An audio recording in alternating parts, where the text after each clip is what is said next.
Hi, my name is Quinn, and I learned I was colorblind when I was only 4 years old.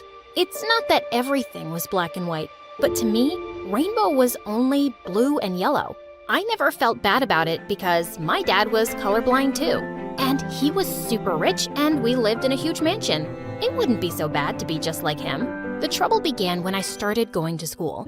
I couldn't identify a single color right, and the teacher would go crazy trying to explain it to me. The other kids made it worse, especially my classmates Cindy and Lucas. They were twins, and they were both super annoying. They laughed at my outfits every single day. Dad and I couldn't spot a lot of patterns, so most of the time, I had no idea how I looked. You look like a clown. Did you get dressed in the dark? I'm colorblind. What is that? Sounds fake. Cindy told the whole class that I had made up weird, fake diseases, and everyone looked at me like I was crazy. Lucas was somehow even more annoying than Cindy. He wanted to test and see if I was telling the truth, so he would randomly put paint marks on my things to see if I would notice. Stop ruining my things, you jerk! I knew you lied. You can see the paint. I don't see some colors. Some! One day, Cindy went too far. She took my book of drawings, tore out all the pages, and put them on the bulletin board. The whole class laughed at my pink trees and green skies. I attacked her and we started fighting on the ground while all the other kids cheered. Suddenly, Lucas showed up and pulled us apart. Stop it. Cindy, take the pictures down. You're taking her side? If she's really colorblind, we shouldn't make fun of her. I was in shock. Lucas was defending me? Cindy walked away fuming, and I thanked him. He took the pictures down and apologized for not believing me. He spent days asking me endless questions to understand my condition. Is your whole family colorblind? Is it like losing memories? If I hit you on the head, will you see color again? He was crazy, but so funny. I thought we could actually become friends, but something happened that destroyed everything. All the kids had to give interviews to get into a fancy private middle school. This was the only good school in the entire town, and the competition was crazy. I didn't do well on my tests, and when the teachers decided I couldn't get a spot, Cindy laughed out loud. Ha! I knew you were stupid! Before a single tear could leave my eyes, my dad jumped into action. He offered the school a huge donation for taking me. We don't have space for another child. Then give her someone else's spot. I'll double the donation. Dad, that's cheating. The teacher pushed me aside and accepted the money. Then she went to Cindy and told her they were giving her spot to me. You have the lowest marks after Quinn, so it has to be you. The stupid teacher was so happy about the donation that she let it slip, and Cindy and her parents went crazy with rage. This is bribery. This is unfair. All the adults started fighting, and Lucas gave me the worst look ever.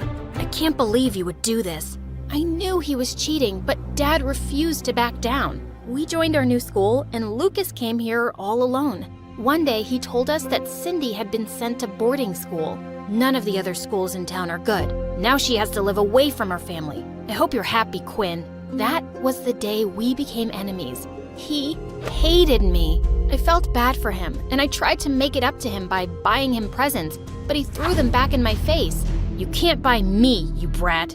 He told everyone in class what happened, and they thought I was a rich, spoiled jerk. He called me stupid names in class, and he made fun of my outfit so much that I started asking my maids to choose them for me. As if school wasn't hard enough, as I was growing up, the subjects were getting harder, and our textbooks labeled everything in different colors. My teachers taught with colored chalk and sent us color-coded notes for every class. Every time I failed, Lucas was ready to attack me. Why don't you just buy yourself a better grade? I threw my paper in his face. Even if I was bad at getting grades, I could still dance, sing, and run.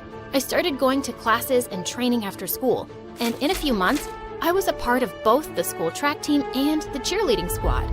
I guess you can buy a place in any club. Shut up, Lucas. Make me. I did make him shut up when I won my first gold medal in track. I rubbed it in his face so hard.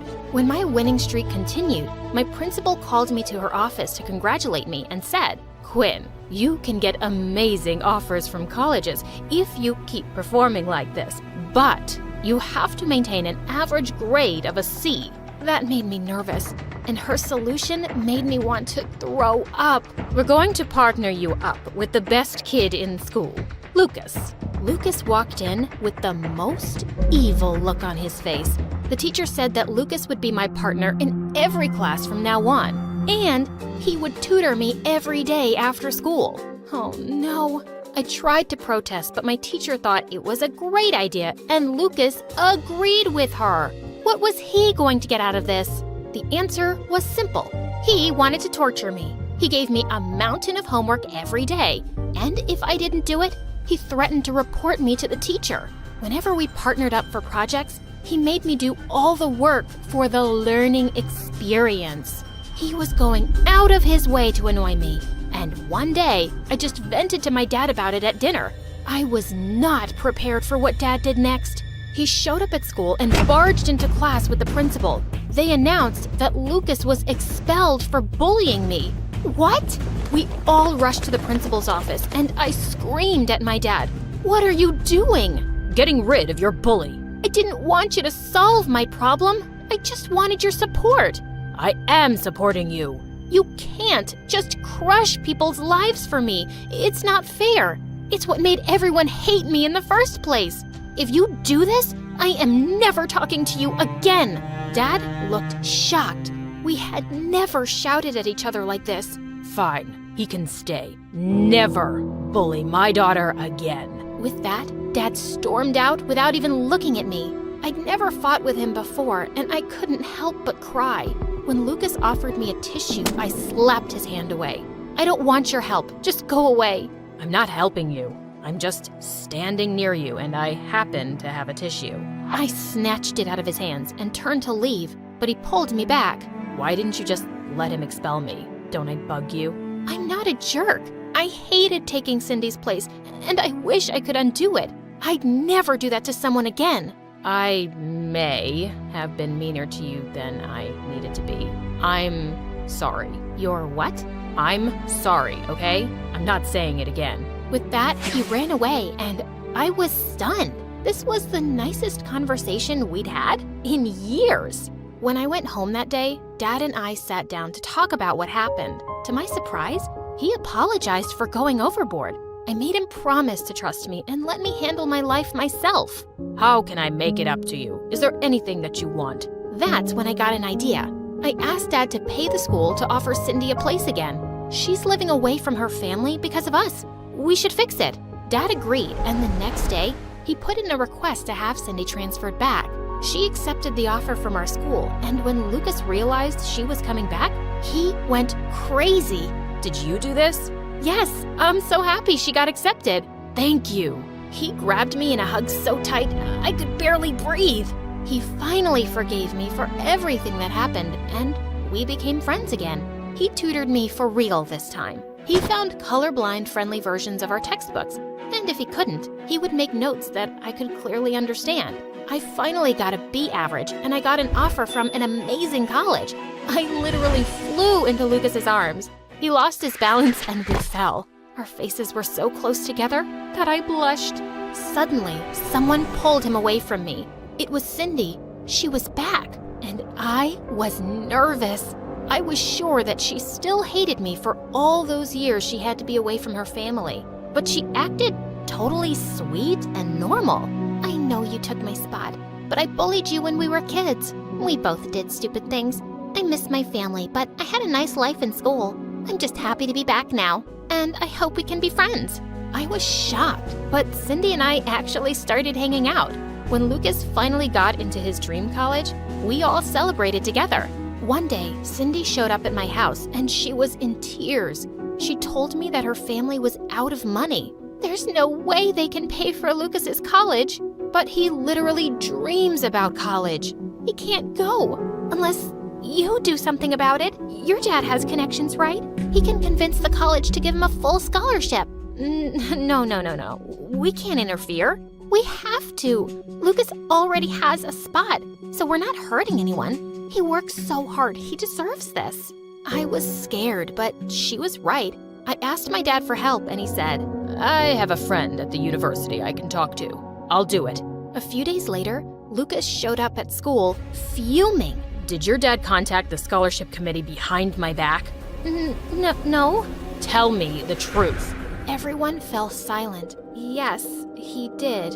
They just sent me their rejection letter for using my connections to get a scholarship. They banned me from applying again. You ruined everything, Quinn. My jaw hit the floor as he stormed off. I'd messed up horribly.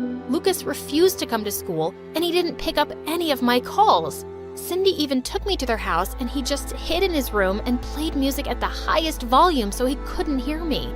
I was utterly shattered by what I'd done. I told my dad about it, and he came up with a plan. He apologized to the committee and told them that Lucas had no idea about his involvement.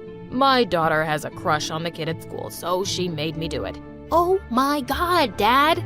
With his explanation and a sizable donation, the school agreed to lift the ban on Lucas.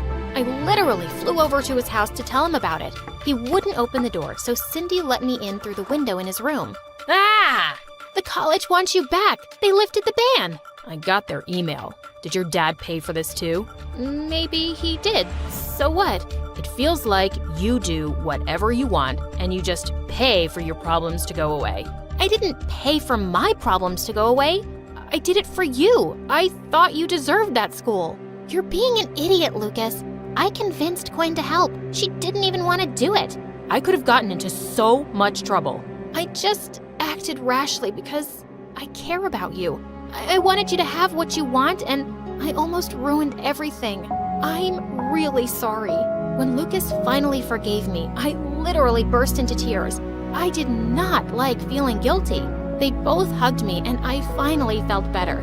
I promised to never mess with their lives again. Now that all three of us were friends, Cindy noticed my feelings for Lucas instantly. She was so excited for me to ask him out, but I would get all nervous and chicken out every time. One day, Lucas and I were sitting in the cafeteria when a boy walked up to me. Hey, Quinn. Cindy said you were looking for a date, so I thought I'd take you out to dinner. You in? Cindy gave me a wink, and Lucas just glared at him. She can't go out with you. She's going out with me.